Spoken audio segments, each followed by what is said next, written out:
return of Godzillathon with 1971's Godzilla vs. Hedorah. Did they try to make just the weirdest Godzilla movie possible? This one just. It's a very not liked one in the community, and I get it. Even though I think there are interesting things about Hedorah, like the fact that because he's made of basically sludge, rotted biomass, and whatnot, Godzilla can't really damage him in a conventional sense. He can hit him and his hands go right through, and the more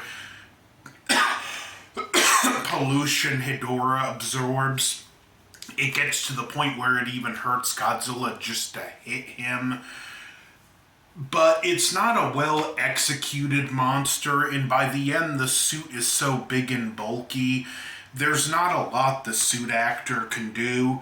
Now, I forget what his name was in this, but the suit actor that played Hedorah would later change his name to Kenpachiro Satsuma, and he would go on to portray Godzilla from 1984 to Godzilla vs. Destroya, and Nakajima did kind of take him under his wing, so if nothing else, this film is notable for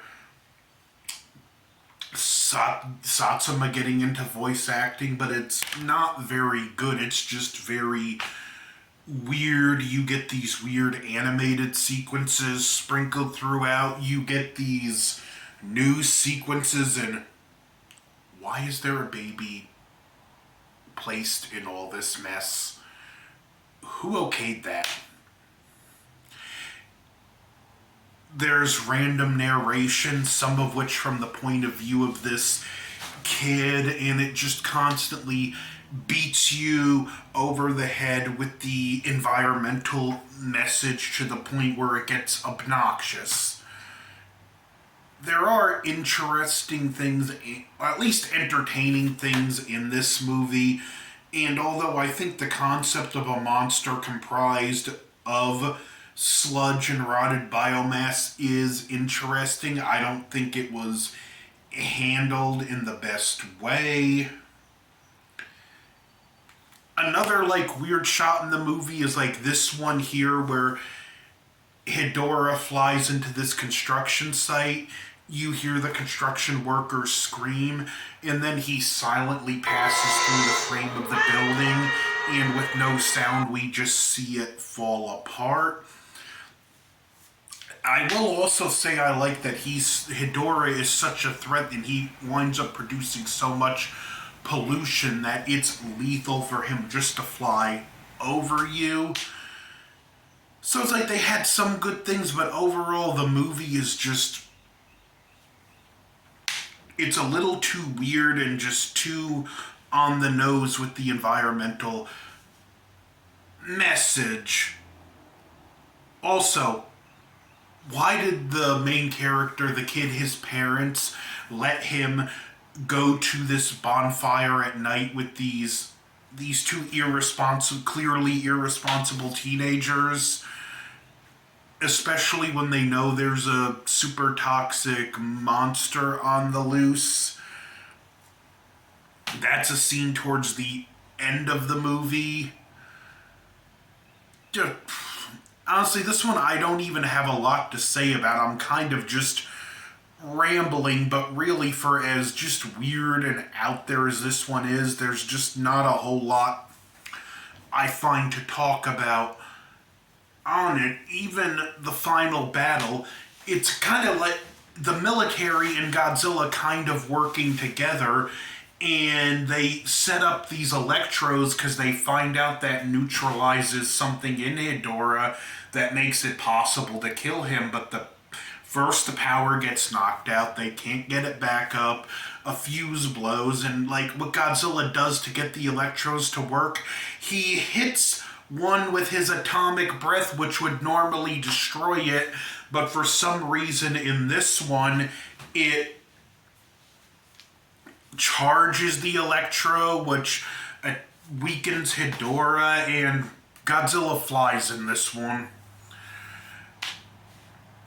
Yeah, this is like Silver. This kind of like reminds me of Silver Age Superman, where to get Superman out of a situation, the writers would just come up with whatever weird and obscure power they can think of rather than coming up with a creative way for Superman to get out of the situation. No, Godzilla uses his atomic breath like a as a form of jet propulsion, lands on Hedorah, picks him up, flies him back to the electrodes, and they finish him off.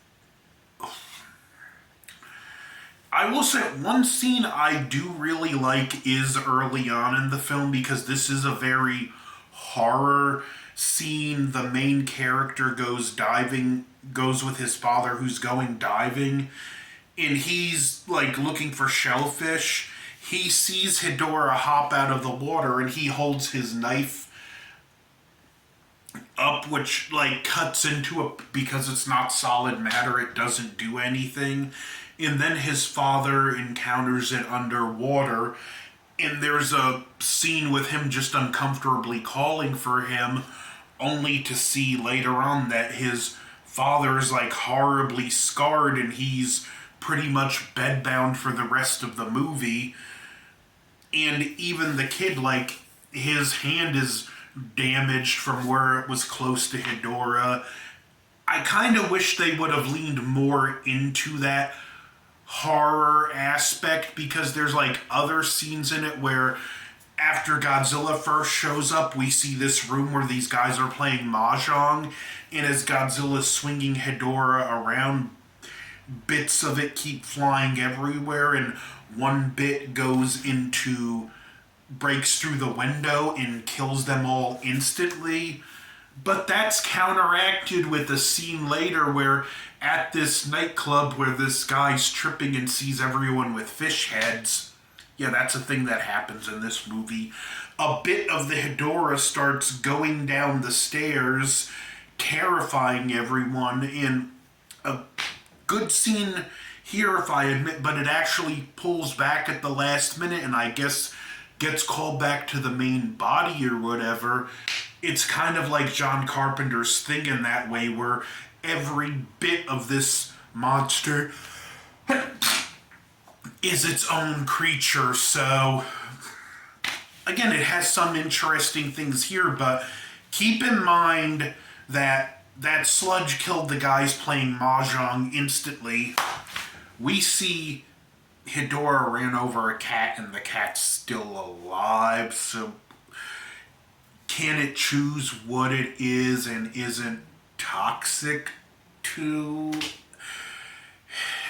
And we don't get much of an explanation for where Hedorah came from, just that it was some alien life form, potentially on a meteor. Whatever, this movie just...